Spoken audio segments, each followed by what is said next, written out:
ඔගලන් කාවද හොස් කරන්න ඕනේ? සෆානා.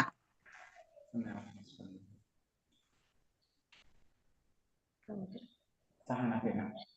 සෆානා.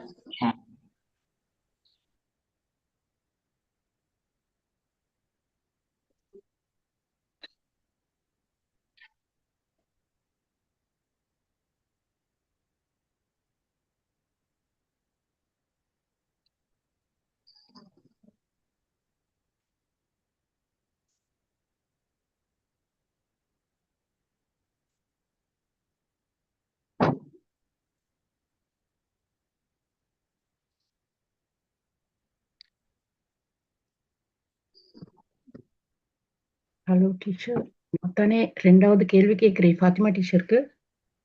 அஸ்ஸலாமு அலைக்கும். அஸ்ஸலாமு அலைக்கும் டீச்சர்ஸ், கேக்குதா நான் பேசுறேன்?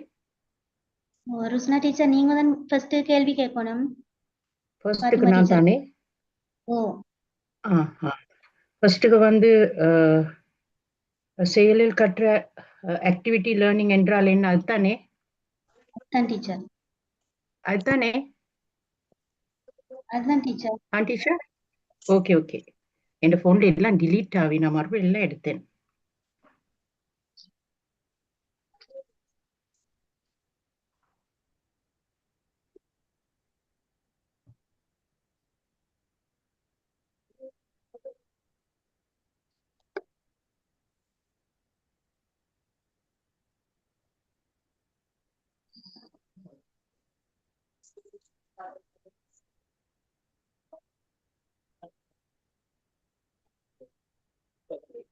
ஓ ஸ்டாப் நல்லதுடா கொண்டு வந்து அஞ்சில கொண்டு டெஸ்ட் பண்ணி பார்த்தா நான் வாடி இன்னத்துல இது பேர் தெரியல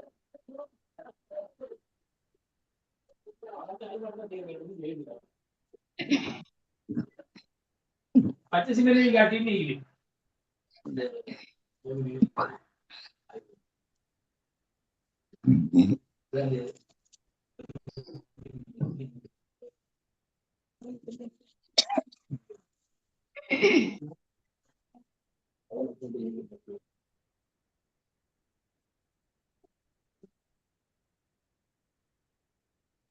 අපි මේකෙන් එකෙන් අයින් වෙනවා. ඔයගලන්ට මොනවාරි ප්‍රශ්නයක් වුණොත් මට කෝල් එකක් දෙන්න. හරි සර්. හොඳයි.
ஃபாத்திமா டீச்சர் வந்திக்கிறா. ஃபர்சானா டீச்சர் மட்டும் வரைக்கிறேன்.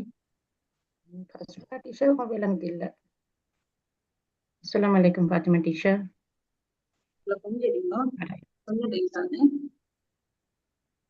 நான் தான் ஒரு கேள்வி கேட்கிறேன்.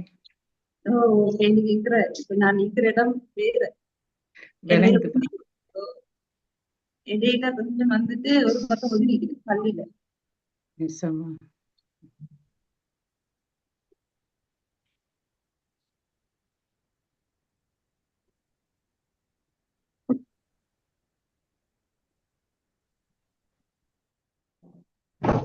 ஃபர்சானா டீச்சரும் வந்துட்டார். ஸ்டார்ட் பண்ணுவோம் டீச்சர்ஸ். சரி ஸ்டார்ட் பண்ணுங்க Sawani teacher. Good evening, everyone. Good evening, everyone. Today, we successfully completed Lecture 7 on active learning for STEAM education, conducted by Preeti Tyagi Ma'am and Dr. Rashmi Tyagi Ma'am. We are truly grateful for the valuable knowledge, insight, and inspiration they shared with us. Especially word of thanks goes to Sir Janaka Kamalgoda for his continuously guidance and support, and also to all the facilitators who worked tireless to make this session effective and meaningful. We also appreciate the excellent contribution of Group 9 for their engaging the thought-provoking panel discussion, which added great value to today's learning. On behalf of all participants, I express our heartfelt gratitude. We look forward to applying what we have learned and continuing this journey of active learning together. Thank you so much. Thank you, teachers. Good evening, teachers. I'm Ruzna Samad, founder of Bright Beginning Preschool, Kandy.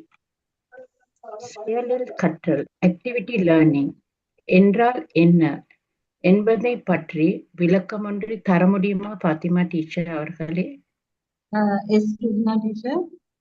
I am Fatima Rafiq, Pre-Bird Islamic Preschool, Akurna Central Province.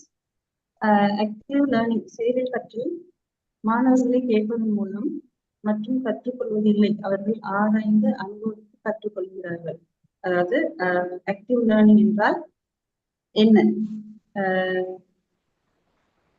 Point 1 நான் சொன்னேன். இப்போ point 2, மனங்களை ஈர்த்து கற்றலை வலுப்படுத்துவோம்.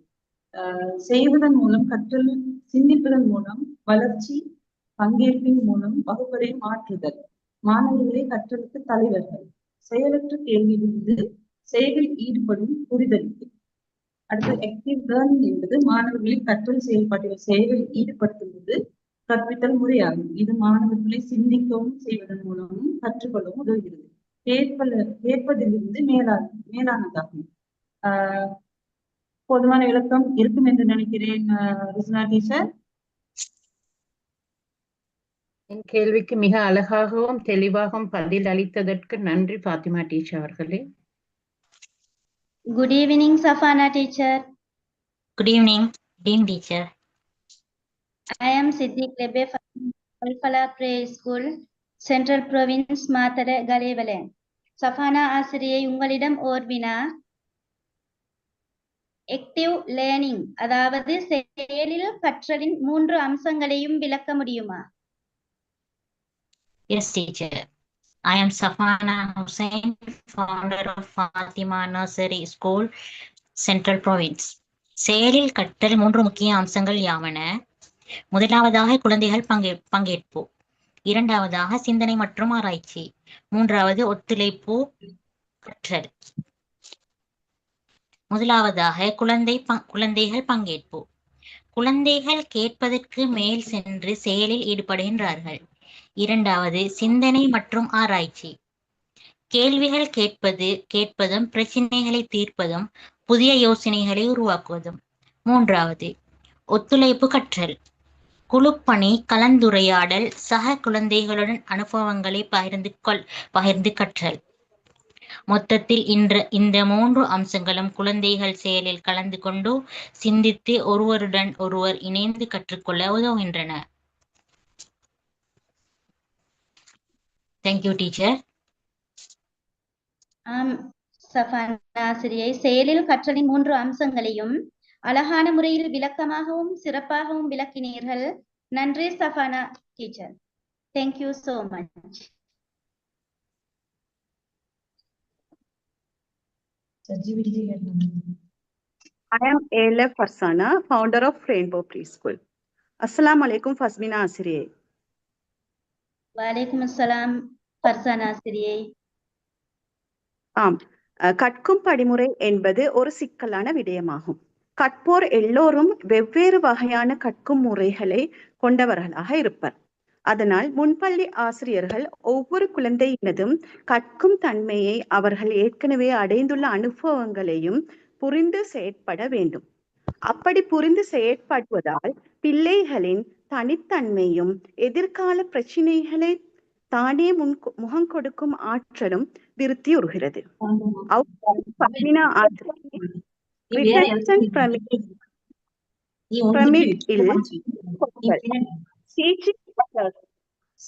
எத்தனை சதவீத நினைவாற்றலை வழங்குகிறது என்பதை எங்களுக்கு சற்று உங்களால் விளக்க முடியுமா? ஆம் ஃபர்சானா ஆசிரியை. ரிட்டென்ஷன் பிரமிட் படத்தில் கற்றல் முறைகளின் அடிப்படையில் நினைவாற்றல் சதவீதங்கள் காட்டப்பட்டுள்ளன.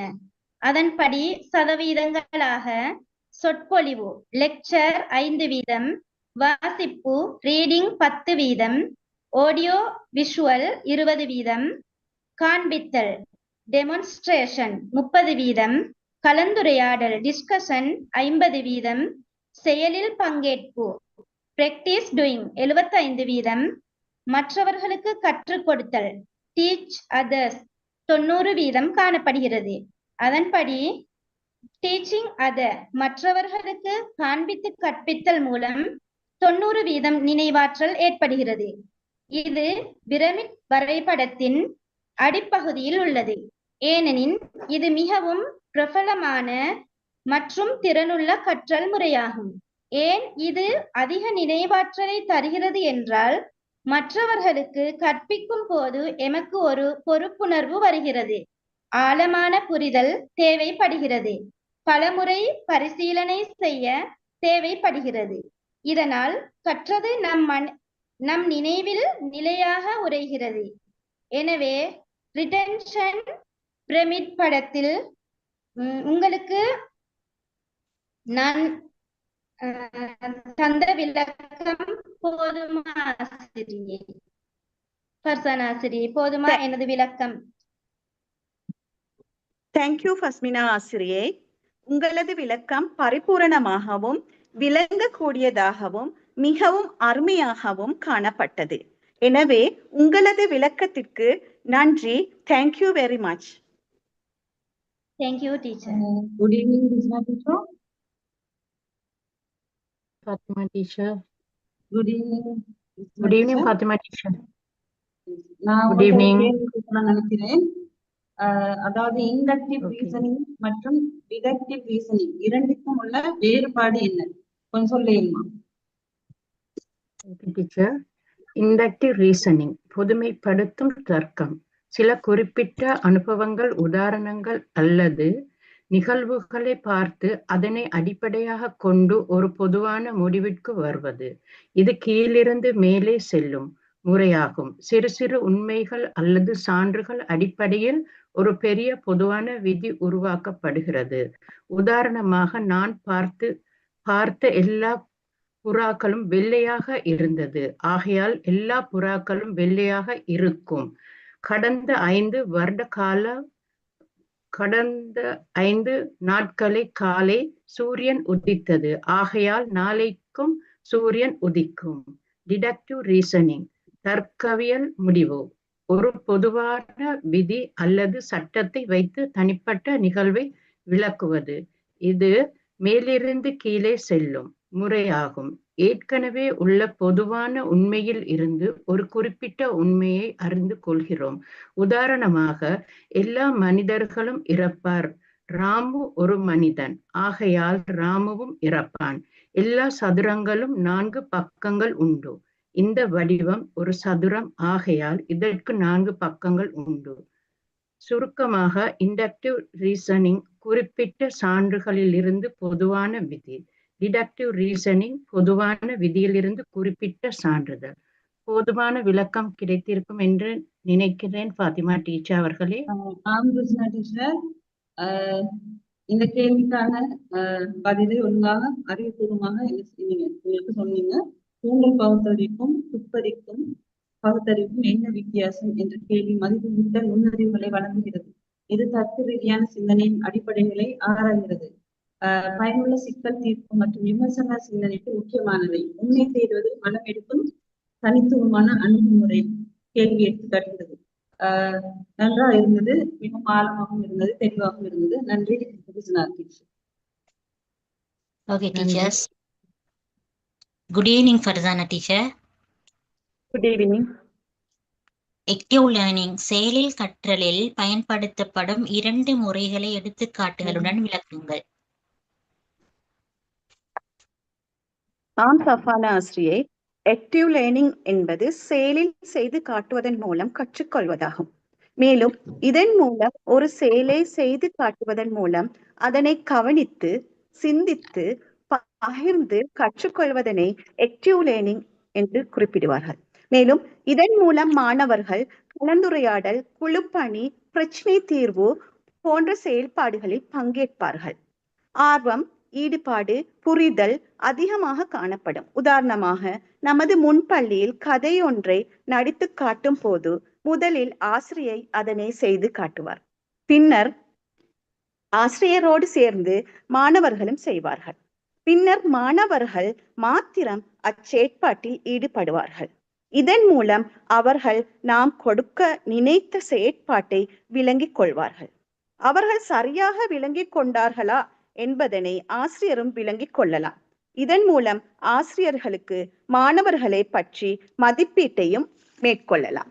மேலும் நமது முன்பள்ளியில் நாம் செய்யும் செயற்பாடுகளில் ரோல் பிளே, அதாவது ஒரு கதாபாத்திரத்தை ஏற்று அவ்வாறு செய்தல். உதாரணமாக, ஒரு வண்ணத்து பூச்சியை போன்று நடித்தல், அது எவ்வாறு பறக்கும், அதன் குணாதிசயங்கள் போன்றவற்றை செயலில் செய்து காட்டல். இதனால் வண்ணத்து பூச்சை பற்றி முழுமையாக விளங்கிக் கொள்வார்கள். அறிமுகமான கதாபாத்திரம் என்பதனால் அதனை விளங்கி கதாபாத்திரத்தை ஏற்று நடிப்பதற்கு இலகுவாக இருக்கும். மற்ற மாணவர்களும் இதனை கவனித்து கற்றுக்கொள்வார்கள். மரியா மொண்டசூரி அம்மையார் கூறியது போல் அவர்கள் தேடி ஆராய்ந்து கொள்வார்கள். இதன் மூலம் கற்றல் சுவாரஸ்யமாக காணப்படும். மாணவர்கள் நீண்ட காலம் நினைவில் வைத்து கொள்ள முடியும். தொடர்பு திறன்கள் மேம்படும். குழு பண்பாடு மற்றும் ஒத்துழைப்பு அதிகரிக்கும். நடைமுறை அனுபவம் கிடைக்கும். மாணவர்களின் நம்பிக்கை, ஈடுபாடு அதிகரிக்கும். சஃபானா ஆசிரியை, நமது முன்பள்ளியில் நாம் இவ்வாறான செயற்பாடுகளை செய்து வருகிறோம். அதனால் நீங்கள் கேட்ட கேள்விக்கு பதில் அளிப்பதற்கு எனக்கு இலகுவாக இருந்தது. தேங்க்யூ சஃபானா ஆசிரியை. Thank you teacher. செயலில் கற்றலில் பயன்படுத்தப்படும் முறைகளையும் அதனை எவ்வாறு செயல்படுத்தலாம் என்பதையும் அழகிய முறையில் விளக்கமளித்தீர்கள். Thank you so much, Farzana teacher. Good evening, everyone. Among the teachers who worked with me, Kamalgoda sir and Dr. Rasmi Tyagi ma'am for giving this opportunity. Preeti Tyagi ma'am, who helped in the active learning panel discussion, and to the team working with us. Thank you, everyone. Thank you. Thank you. Thank you, teacher.